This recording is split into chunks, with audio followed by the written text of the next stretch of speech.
Sign को कहते हैं directly proportional. Directly direct proportion.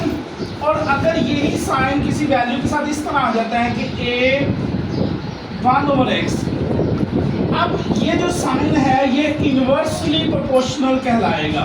क्या कहलाएगा? Inversely proportional.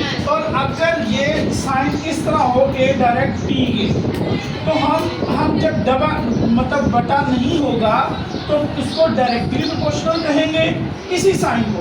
लेकिन अगर ये बटे में आ जाएगा तो हम उसको इनवर्सली प्रोपोर्शनल कहेंगे। साइन वही होगा लेकिन उसकी कंडीशन चेंज होगी। अब हम सवाल की तरफ बढ़ते हैं। तो सवाल में कहते हैं जी r डायरेक्टली प्रोपोर्शनल t है और r इज इक्वल टू 5 है, जबकि t बराबर 8 है। तो r और t में मसावात निकालें। r और t में मसावात निकालें। इस इक्वेशन को जब हम इसकी इक्वेशन बनाएंगे तो r इज इक्वल टू, इसको खत्म करके तो k लगा देंगे। हर क्वेश्चन में k लगा देंगे, हर क्वेश्चन में के लगा देंगे। अच्छा, अब r की वैल्यू कितनी है? 5 लग जाएगा। t की वैल्यू कितनी है? तो ये 8 लग जाएगा। अब मुझे k चाहिए तो इधर भी 8 से डिवाइड और इधर भी 8 से डिवाइड। कैंसिल आउट हो जाएगा। तो k की वैल्यू मेरे पास क्या निकलेगी? 8। कोई बच्चा का कहता समझ नहीं आया। ठीक हो गया जी। अब उसी सवाल के आगे कहता है नीज आर मालूम करें। यानी कि आप किसी सवाल के आगे बढ़ते हैं तो वो कहता है जी आर फाइंड आउट करें। ठीक है, फिर वो कहता है कि जी मालूम करें जब t बराबर 64, t बराबर 64। ठीक है, अब वो कहते हैं आर मालूम करो, t कितना है? 64। अब इस इक्वेशन को अगेन राइट करें। So r is equal to kt और k की वैल्यू क्या है? 5 और 8। 5 बाई 8 मल्टीप्लाई बाई t की वैल्यू कितनी है? 64। 8 8 64, 8 5, 20 तो ये r की वैल्यू निकल आई। ठीक हो गया। फिर आगे सवाल में कहते हैं और t मालूम करें। यानी कि अब अगले पॉइंट में हमने कहा जी t मालूम करें।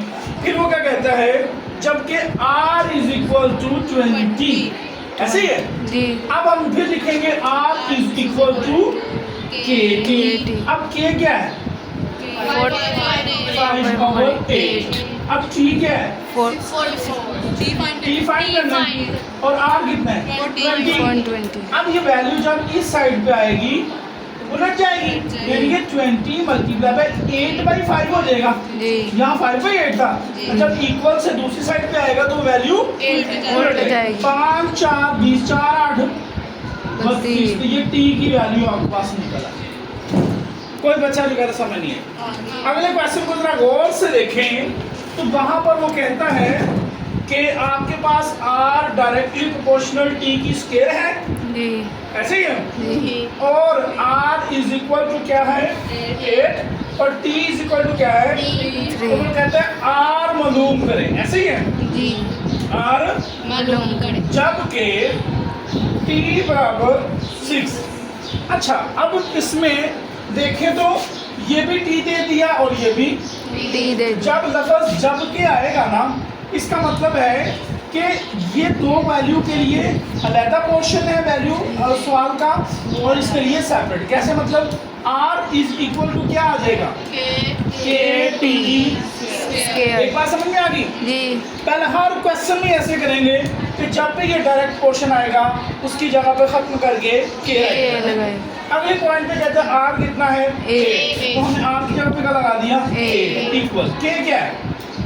नहीं है तो k एज इट इज आ जाएगा। आगे क्या है? t क्या है? 3 तो 3 का स्क्वायर। नहीं समझ आई बात की? आ गई। अच्छा, 8 इज इक्वल टू k। 3 का स्क्वायर क्या होता है जी?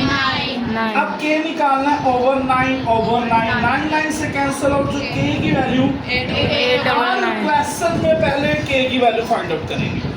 हो गई? जी। अब हम अगेन इसको राइट करेंगे वैल्यू को r is equal to kt की।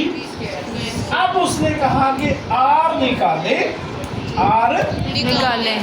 और t 6 है, तो फिर k क्या है? 8/9 8/9 और टी क्या 6 का square 8/9 multiply by 6 multiply by 6 6 का स्केयर मतलब 6 मल्टीप्लाई बाय 6 अब 9 6 का स्केयर क्या होता है 36 9 4 36 4 8 32 ये लो आर की वैल्यू